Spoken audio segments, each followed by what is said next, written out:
എന്ത് പറ്റി? വൈഫൈ കട്ടായി പോയോ?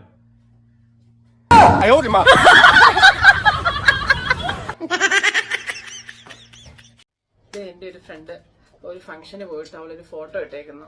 എനിക്ക് അയച്ചു തന്നതാ. എനിക്ക് കാണണ്ട. നിങ്ങൾ നോക്ക് എന്ത് ഡ്രസ്സ് ഉണ്ടെന്നറിയാം അവൾ ഒരുങ്ങിയേക്കുന്ന കാണാൻ. എനിക്ക് വേറെ ഒരു പെണ്ണിന്റെ ഫോട്ടോ കാണാറില്ല. എനിക്ക് കാണുകയും വേണ്ട.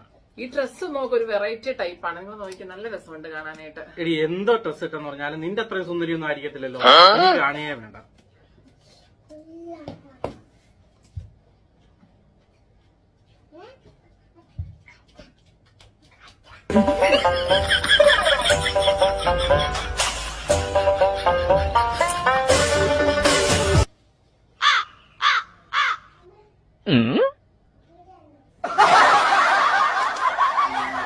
നോക്ക് നോക്ക്, നിങ്ങൾ സൂം ചെയ്ത് തന്നെ നോക്ക്. എനിക്ക് അപ്പോഴേ അറിയായിരുന്നു നിങ്ങൾ ഇതെടുത്ത് നോക്കുന്നു. അതിനുവേണ്ടി തന്നെയാണ് ഞാൻ ഫോൺ ഇവിടെ വെച്ചിട്ട് പോയത്.